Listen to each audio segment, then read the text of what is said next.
والعاقبة للمتقين والسلام على الأنبياء والمرسلين محمد وآله وأصحابه أجمعين وعلى كل من تبعهم بإحسان إلى يوم الدين. أما بعد، أعوذ بالله من الشيطان الرجيم. بسم الله الرحمن الرحيم.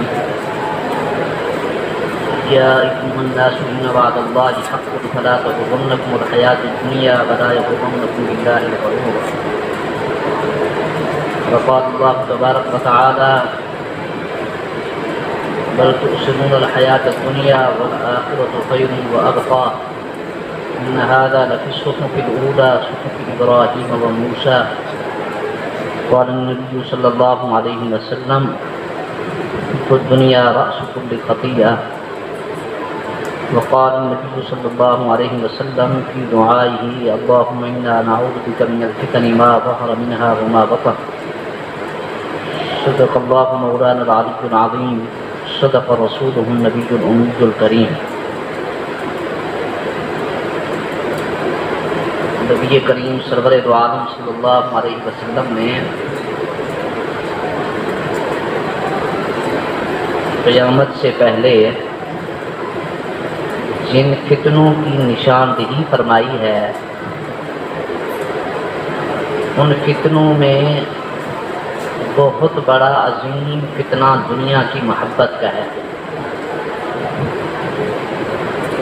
اور اگر یہ کہا جائے کہ اس وقت روئے زمین پہ سب سے بڑا فتنہ دنیا کی محبت کا ہے، اس میں کوئی مبالغہ نہیں. اس لیے اللہ کے محبوب صلی اللہ علیہ وسلم نے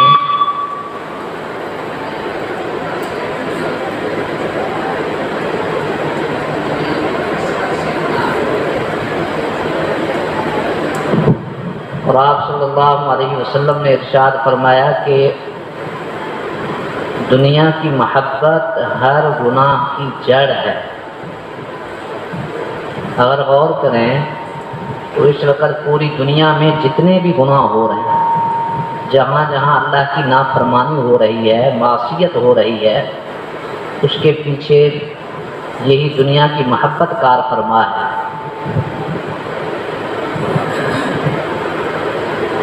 چور چوری کرتا ہے، ڈاکو ڈاکہ ڈالتا ہے، لوگوں نے دوسرے کے حقوق پر قبضہ کیا ہوا ہے، لوگوں کی زمینیں دبائی ہوئی ہیں، لوگوں کی جائیدادوں پہ قبضے ہیں، آپس میں پوری دنیا میں ایک دنگا فساد برپا ہے.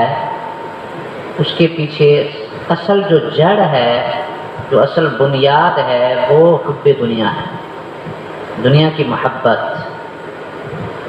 اور صوفیاء کرام فرماتے ہیں کہ حب دنیا کی دو شاخیں ہیں، ایک حب مال اور ایک حب جاہ. ایک ہے مال کی محبت اور ایک ہے مقام اور مرتبے کی محبت. ایک یہ ہے کہ انسان مال کی محبت، پیسے کی محبت ہے اس کے دل میں. دوسرا اس بات کی محبت انسان کے دل میں بیٹھی ہوئی ہے کہ میں دوسروں سے آگے بڑھ جاؤں، میری عزت، میرا مقام دوسروں سے آگے. میں کیوں کسی سے پیچھے رہوں، میں کوئی کیا کسی سے کم، خود کو دوسروں سے بدتر اور اعلیٰ سمجھنا، یہ حب جاہ ہے. آج اس وقت ہم جن حالات سے گزر رہے ہیں اور جس معاشرے میں ہم جی رہے ہیں، اس معاشرے میں دنیا کی ایک دوڑ لگی ہوئی ہے، ایک خطرناک دوڑ ہے دنیا کی. ایسی دوڑ کہ آپ سوچ نہیں سکتے. میں اور آپ بہت خوش قسمت ہیں کہ اللہ تعالیٰ نے ہمیں ایک ایسی جگہ میں رکھا ہوا ہے جہاں ہم بہت سے فتنوں سے محفوظ ہیں. نہ صرف یہ کہ فتنوں سے محفوظ ہیں، بلکہ ہمیں فتنوں کا پتہ ہی نہیں ہے. ہمیں اس بات کا الحمدللہ پتہ ہی نہیں ہے کہ باہر کیا کیا فتنے برپا ہیں اور لوگ کس طریقے سے دنیا کے پیچھے پاگلوں کی طرف چلتے ہیں. کچھ دنوں پہلے میرا یہاں شہر سے آباد میں بیان تھا یہاں، واپسی پہ جو ساتھی مجھے لے کے آ رہے تھے گاڑی میں، تو سڑک پر گزرتے ہوئے قریب میں ایک بہت بڑی کوٹھی نظر آئی، بہت بڑی کوٹھی۔ مجھے وہ ساتھی کہنے لگے کہ استاد جی یہ آپ کوٹھی دیکھ لیں، اس کی کہانی سناؤں گی آپ کا، ضرور سناؤں۔ میں ایسی باتیں آپ کو اس لیے بتاتا ہوں تاکہ ہم سبق سیکھیں اور ہمیں پتہ چلے کہ اللہ کا ہمارے اوپر کتنا بڑا ہے۔ کہنے لگے کہ یہ جو کوٹھی ہے یہ 8 کنال میں بنی ہوئی ہے۔ 8 کنال کتنے ہوتے پتہ ہے؟ 8 کنال ایکڑ ہوتا ہے۔ 8 کنال پورا ایکڑ ہوتا ہے جس میں 160 بندے ہوتے ہیں، ٹھیک ہے؟ تو وہ مجھے کہنے لگے کہ یہ صرف اس مکان کی جو زمین ہے اس کی مالیت ہے 4 کروڑ روپے۔ 4 کروڑ روپے کی صرف زمین ہے اور 6 کروڑ روپے اس مکان پہ خرچہ ہوا ہے۔ کتنے ہوئے؟ 10 کروڑ۔ پھر کہنے لگے کہ یہ جو میں آپ کو صحیح بتا رہا ہوں 10 کروڑ یہ پہلے کی قیمت ہے، اب کی قیمت تو نہیں ہے، وہ تو کئی سال پہلے زمین خریدی تھی، ہاں جی، اور کئی سال پہلے مکان بنا تھا، اس وقت جو مٹیریل لگا تھا وہ سستا تھا، اب تو ہر چیز کی قیمت آسمانوں سے باتیں کر رہی ہے۔ یہ اس وقت کے لحاظ سے 10 کروڑ روپے اس کی قیمت ہے۔ پھر اگلی جو بات بتائی وہ عجیب تر ہے، کہنے لگے کہ یہ 2 بھائیوں نے مل کے جگہ خریدی تھی اور بڑے شوق سے یہ کوٹھی بنوائی اور پتہ نہیں کتنا عرصہ لگ گیا اس مکان کے بنتے بنتے، بڑی دیر تک ہم اس کوٹھی کی تعمیر کا منظر دیکھتے رہے۔ اس کوٹھی میں جو پتھر لگا وہ یہاں کا نہیں تھا پاکستان کا، باہر کہیں سے پتھر آیا، کسی اور ملک سے پتھر جو اس مکان میں لگا وہ کسی اور ملک کا لگا ہوا، بیرون ملک سے منگوایا۔ اور کہنے لگے کہ یہ کوٹھی ہم نے اندر سے دیکھی ہے اور دیکھنے سے صاف اندازہ ہوتا ہے کہ ابھی تک بھی یہ مکمل تعمیر نہیں ہوئی۔ 6 کروڑ لگ جانے کے باوجود یہ کوٹھی ابھی تک نامکمل ہے، ابھی اس پہ بڑا پیسہ لگنا ہے۔ یہ 2 بھائیوں نے مل کر جگہ خریدی، بڑے شوق سے کوٹھی بنوائی۔ ایک بھائی لاہور میں رہتا تھا، دوسرا بھائی یہاں سابق آباد میں رہتا تھا۔ تو جو بھائی یہاں رہتا تھا جس نے اپنے شوق سے یہ کوٹھی بنوائی، جب کوٹھی کا کام مکمل ہوا تو مکمل ہوتے ہی اس بندے کی اللہ کی طرف سے چھٹی ہو گئی، بیچارہ فوت ہو۔ اس مکان میں اس کو رہنا بھی نصیب نہ۔ اب وہ لاہور سے جو بھائی آیا دوسرا، وہ صرف اپنی بیگم صاحبہ کے ساتھ اس کوٹھی میں رہ رہا ہے، اور وہ بیان کرنے والے کا الفاظ یہ تھے کہ یہ کوٹھی اب اس کو کھانے کو آ رہی، اتنی بڑی کوٹھی، اس میں پتہ نہیں کتنے کمرے، 8 کنال تو معمولی جگہ ہے، ہاں یہ ہمارا کتنا بڑا مدرسہ ہے اور اس کے باہر بھی پلاٹ ہے، یہ سب ملا کے 16 کنال ہے، یعنی پورے مدرسے کا آدھا حصہ، اور اس کے اندر اتنی بڑی کوٹھی بنے اور اس میں صرف 2 بندے رہ رہے ہیں۔ تو کوٹھی کھانے کو نہیں آئے گی تو پھر کیا؟ دن کے وقت میں وہ بندہ کہہ رہا تھا کہ جب ہم اس کوٹھی میں تھے تو ہمیں ڈر لگ رہا اور ہم حیران اور پریشان تھے کہ یہ میاں بیوی کیسے یہاں رہ رہے ہیں، اور ان کے چہرے بتا رہے تھے کہ وہ بڑے خوف زدہ ہیں اور بڑے پریشان ہیں۔ اب وہ بڑے عرصے سے کوشش میں لگے ہوئے ہیں کہ ہم اس کو بیچنا چاہتے ہیں، کوئی خریدے اس کو اور ہمارے سر سے یہ بلا ٹلے۔ اب پیسے ہی اتنے بتاتے ہیں، کون خریدے گا؟ 10 کروڑ تو اس کا خرچہ ہے صرف، تو ظاہر ہے وہ منافع کے ساتھ ہی بیچیں گے. منافع نہ بھی میں پرانی قیمت پہ لگائیں تو 10 کروڑ روپے تھوڑی قیمت ہے. یہ ایک کہانی نہیں ہے، اس طرح کی کئی داستانیں. بہاولپور کے اندر ہمارے ایک بزرگ ہیں، ہمارے تبدیلی گاؤں کے دوست کی ارشاد ہے. ایک دفعہ تبدیلی کے پاس گئے ملنے کے لیے. وہ شہر کے اندر گاڑی کو کہیں لے کے گئے کام تھا. راستے میں ایک بہت بڑی کوٹھی نظر آئی. کہنے لگے آپ یہ کوٹھی آپ دیکھ لیں، اس کی کہانی آپ کو گھر چل کے بتاؤں گا، یا غور سے دیکھ دیکھ. جب گھر پہنچے تو انہوں نے کہا کہ وہ شہر میں جو کوٹھی آپ کو دکھائی دی نا، یہ یہاں کے کچھ صاحب تھے، وہ امریکہ میں رہتے تھے کاروبار کے سلسلے میں.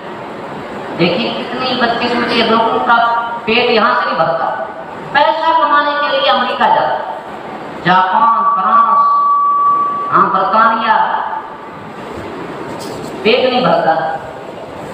اور شام کو کھانے 2 روٹیاں ہیں، اور وہ بھی نصیب والے کو ملتی ہیں. پتہ نہیں 2 روٹیاں بھی نصیب ہوتی ہیں. کروڑوں میں کھیلنے والے، اربوں خربوں میں کھیلنے والے، اللہ باپ نے ایسی بیماریوں میں مبتلا ہو جاتے ہیں کہ بسا اوقات کو ایک لقمہ نصیب نہیں. وہ مشہور ہے، کسی زمانے میں یہ بات سنی تھی کہ دنیا کے تمام بادشاہ جو ملک کے، دنیا کے جتنے بھی ممالک ہیں، سب کے بادشاہ جو ہیں ان کی کسی بادشاہ نے دعوت کی. غالباً جاپان کا بادشاہ تھا یا فرانس کا، انہوں نے بات بچپن میں سنی. تو دنیا کے تمام ممالک کے حکمرانوں کی اس نے دعوت کی. آپ اندازہ کر سکتے ہیں خود کہ جو دنیا بھر کے سارے بادشاہوں کی دعوت کرنے والا بندے کے پاس کتنی دولت ہوگی، اور اس نے کیا کیا کھانے تیار کروائے ہوں گے. ایک عام آدمی کی کوئی دعوت کرتا ہے تو گھر میں پورا تکلف کرتا ہے، اہتمام کرتے ہیں کہ مہمان آ رہے ہیں، اچھی سے اچھی چیز تیار کروا. تو جو دنیا کے سارے بادشاہوں کو اپنے دسترخوان پہ بٹھا رہا ہے، اس نے کیا کیا کھانے تیار کروائے ہوں. تو کہتے ہیں کہ جب سارے بادشاہ کھانے کے لیے بیٹھے تو وہ سارے کھا رہے تھے، اور یہ جو بیچارہ میزبان تھا یہ بیٹھ کے دیکھ رہا. اس کے معدے میں کینسر تھا، یہ کچھ کھا نہیں سکتا. ڈاکٹروں نے اس کو منع کر دیا تھا کہ آپ نے ایک لقمہ بھی کھا لیا تو آپ کی موت آ گئی. کیا کیا آپ کو سنو.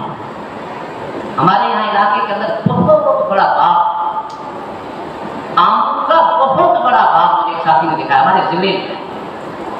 ساتھی نے ایسے گزرتے ہوئے دیکھا، کہنے لگے مفتی صاحب یہ آپ باغ دیکھ رہے ہیں، اتنا بڑا باغ ہے، کئی ایکڑوں پر مشتمل. کہنے لگے کہ اس کا جو مالک تھا وہ شوگر کا مریض. اتنے بڑے باغ سے ہر سال ہزاروں پیٹیاں وصول ہوتی تھی آموں کی، لیکن وہ بیچارہ ایک آم نہیں کھا سکتا، اس لیے کہ اس کو میٹھا بن ہوا. شوگر کی بیماری کی وجہ سے ایک آم نہیں کھا سکتا، اور ہزاروں پیٹیاں آموں کی جا رہی ہیں اور وہ کھا رہے ہیں. سمجھائیے یہ دنیا کی حیثیت ہے. اس دنیا کے پیچھے انسان کہاں سے کہاں مارے ہوتا ہے. آپ نے حدیث سنی ہوگی نا، نبی کریم صلی اللہ علیہ وسلم صحابہ کے ساتھ جا رہے ہیں، راستے میں دیکھا ایک بکری کا مرا ہوا بچہ کان کٹا. کتنا حقیر ہوتا ہے ایک بکری کا بچہ، پھر وہ مرا ہوا، اس کے کان بھی کٹے ہوئے ہوئے، اس کی کیا حیثیت ہو. تو آپ صلی اللہ علیہ وسلم نے صحابہ سے پوچھا کہ اس کو کوئی خریدے گا؟ 1 درہم کے بدلے کو خریدنے کے لیے کیا؟ صحابہ نے کہا یار اس کو 1 درہم میں کہ اس کو مفت میں کوئی نہیں خریدے گا. اس کی کیا حیثیت ہے، انتہائی حقیر. آپ رسول نے کیا فرمایا؟ لو كانت الدنيا تعدل عند الله جناح بعوضة وما سقي كافرا منها شربا. فرمایا کہ اگر پوری دنیا اللہ کے نزدیک ایک مچھر کے پر کے برابر ہوتی تو کافر کو 1 گھونٹ پانی کا نہ ملتا. اللہ کے نزدیک ایک پر کی حیثیت بھی مچھر کے پر کے برابر کی دنیا کی حیثیت نہیں. اگر اتنی بھی حیثیت ہوتی نا تو اللہ اپنے دشمنوں کو کبھی بھی اسے حصہ نہیں دیتا، اللہ صرف اپنے محبوب کو دیتا. لیکن ہم دیکھ رہے ہیں کہ اللہ کے دشمن زیادہ فوج میں ہے دنیا میں. جتنا پیسہ آج کافروں کے پاس ہے، جتنے مادی وسائل کافروں کے پاس ہیں، اللہ کے دشمنوں کے پاس ہیں، اتنے مسلمانوں کے پاس نہیں ہے. 58 اسلامی ممالک ہیں دنیا میں، 58 اسلامی ممالک، اور ان میں پاکستان جو ہے ایٹمی طاقت ہے. اسلامی ممالک میں پاکستان ایٹمی طاقت ہے. باقی سارے مسلمانوں کے پلے کچھ نہیں جانتے، تو ایٹمی طاقت ہی کوئی نہیں ہے. اس سے آپ اندازہ لگا کتنی بہتان ہے کافروں کے پاس مال. دنیا کی کوئی حیثیت اللہ کے نزدیک نہیں ہے. تو میں وہ بتا رہا تھا درمیان میں واقعہ بتایا جائے گا. تو حضرت نے ابا جی کو فرمایا کیا کہ حضرت یہ جو مکان ہے یہ پاکستان سے ایک صاحب یہاں سے گئے امریکہ، اور وہ پیسہ کماتے رہے، اور یہاں جو پاکستان میں ان کے لواحقین تھے، ان کے بیٹے بھائی بہن ان کو پیسہ دیتے رہے اور کہنے لگے کہ مقام بناؤ. اور بہت بڑی کوٹھی ہے جو آپ دیکھیں گے تیار. اور غالباً بتایا کہ اس کوٹھی پر 8 سال کا عرصہ لگ گیا. کتنا عرصہ؟ 8 سال میں وہ کوٹھی بنی. اب آپ اس سے اندازہ لیں جو کوٹھی 8 سال میں بنی ہوگی وہ کتنی بڑی بلا ہوگی. اور اس کے بعد بھی یہی ہوا کہ جب وہ آپ کوٹھی بنی مکمل تیار ہو گئی تو لواحقین نے ان کو خوشخبری سنائی کہ کوٹھی تیار ہو رہی ہے، اب آپ جو ہے تشریف لے آؤ. اس نے وہاں سے جہاز کی ٹکٹ کروائی اور وہاں بنا بہت بڑی دعوت کا پروگرام. مکان کا افتتاح کریں، جس مکان پہ جا رہا کروڑوں روپے لگے ہوئے اس کا افتتاح کرنا ہے. اور انہوں نے بتایا کہ نہیں یہ سچا واقعہ انہوں نے اپنا آنکھوں دیکھا. انہوں نے کہا کہ جس دن اس کی فلائٹ تھی وہاں سے آنے سے کچھ دیر پہلے اس کو دل کا اٹیک ہوا اور بیچارہ وہیں پہنچا. اور جہاز پر اس کی لاش آئی، خود آنے کی بجائے اس کی لاش پہنچی پاکستان میں بہاولپور میں. اور اتنی بڑی جو کوٹھی بنی تھی تو پھر وہ بیچارے جو رشتے دار تھے وہ پریشانی کے عالم میں رو رہے تھے. اور اب کیا کرتے، زندہ آدمی کو زندہ آتا تو وہ خود اپنے آنکھوں سے دیکھتا ہے اس کوٹھی کو، تو حسرت کی وجہ سے اس کی لاش جو ہے چارپائی پہ رکھ کے ہر کمرے میں جا کے اس کی لاش کو رکھتے تھے اور روتے تھے. ایک کمرے میں اس کی لاش رکھی اور رونا شروع کر دیا، دوسرے کمرے میں جا کے رکھی پھر رونا شروع کر دیا، تیسرے اور روتے تھے حسرت، کاش کہ آپ زندہ ہوتے، آپ اپنے آنکھوں سے اپنے پہلے اس گھر کو آ کے دیکھتے. پھر ایسے یہ دنیا کی حقیقت ہے. اس دنیا کے پیچھے آج کا مسلمان پاگل ہو گیا ہے، پاگل، رات دن لگا ہوا، رات دن دنیا کمانے، بس ایک ہی فکر ہے کہ پیسہ پیسہ پیسہ. 1 سے 2 اور 2 سے 4 بنانے کی فکر میں لگا. اس لیے اللہ کے محبوب صلی اللہ علیہ وسلم نے پناہ مانگی. حضرت عائشہ رضی اللہ عنہا فرماتی ہیں کہ ہم نبی کریم صلی اللہ علیہ وسلم کے زمانے میں ہمارے گھر میں 3 ماہ تک چولہا نہیں جلتا. کس کے گھر میں؟ دونوں جہانوں کے سردار، دونوں جہانوں کے سردار. اگر وہ چاہے تو اللہ تعالیٰ پہاڑوں کو ان کے لیے سونے میں تبدیل کروا دے. اللہ کی محبوب ترین ہستی ان کے لیے دونوں جہان بنائے، اتنی بڑی عظیم ہستی. اور حضرت عائشہ فرما رہی ہیں کہ آپ کے گھر میں 3 ماہ تک پورا نہیں جلتا، آگ نہیں جلتی تھی اللہ کے محبوب کی. اور فرمایا کہ اس دور میں ہمارا کھانا صرف 2 چیزوں پر مشتمل ہو، ایک پانی اور ایک کھجور. پانی اور کھجور پہ گزارا. صحابہ حیران ہو گئے، ایسی آپ کیسے گزارا کرتی ہیں؟ تو میں بس پانی اور کھجور پہ گزارا ہوں. اور پوری زندگی آپ کا سامنے پیٹ بھر کر کبھی کھانا تناول نہیں کرتے. ہم کھانے کا لفظ جب استعمال کرتے ہیں تو ہمارے دل میں فوراً ہمارے دل میں گندم کی روٹی آتی ہے. گندم تو تھی، یہ جو کی روٹی ہے. جو کی روٹی بھی کبھی پیٹ بھر کر نہیں کھائی. کتنی تکلیفیں آپ سے انہوں نے برداشت کی. اور سچی بات یہ ہے کہ امت کے پورے فقر و فاقہ کا سارا حصہ کوئی اللہ کے محبوب صلی اللہ علیہ وسلم خود برداشت کر رہا ہے. امت کے لیے تو بڑی آسانی چھوڑی ہے آپ نے.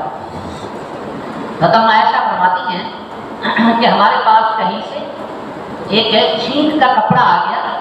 یہ ایک نقش و نگار والا کپڑا تھا، سوتی کپڑا تھا جس پہ نقش و نگار، یہ چمکیلا سا کپڑا ہوتا ہے. تو فرماتی ہیں کہ اس کپڑے کی اتنی شہرت ہوئی، کیونکہ اتنے غربت کا دور تھا کہ اس کپڑے کی اتنی شہرت ہوئی کہ پورے مدینے کے اندر جہاں کہیں کوئی شادی ہوتی کسی بچی کی تو دلہن کے سر پر دوپٹے کے طور پر رکھنے کے لیے عورتیں مجھ سے آریتاً وہ کپڑا لیتی تھی، یہ کپڑا آپ ہمیں دے دیں، ہم نے دلہن کے سر پہ رکھنا ہے، پھر کچھ دن کے بعد آپ کو واپس لے دیں۔ دلہن کے لیے لیتی تھی وہ عورتیں اور بڑے شوق سے لیتی تھی، اور فرمایا کہ اب حضرت عائشہ اپنی زندگی کے آخری اپنے آخری دور کی حالت بتا رہی ہیں کہ اب حالت یہ ہے کہ اس طرح کے بے شمار کپڑے مدینہ منورہ کے شہر میں بک رہے ہیں، اور وہ کپڑا میں عورتوں کو تو کیا میں اپنی باندی کو دیتی ہوں تو باندی لینے کے لیے تیار ہے، وہ بھی ناک منہ چلاتی ہے کہ میں یہ کپڑا نہیں لیتی اپنے سر پر، میں یہ کپڑا رکھوں اپنے سر پر۔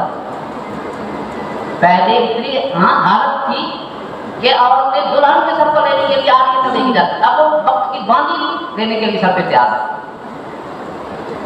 حضرت عائشہ کے دور میں اتنی تبدیلی آ گئی اور کتنی 14 صدیاں بیت گئی، اب کیا حال ہوگا؟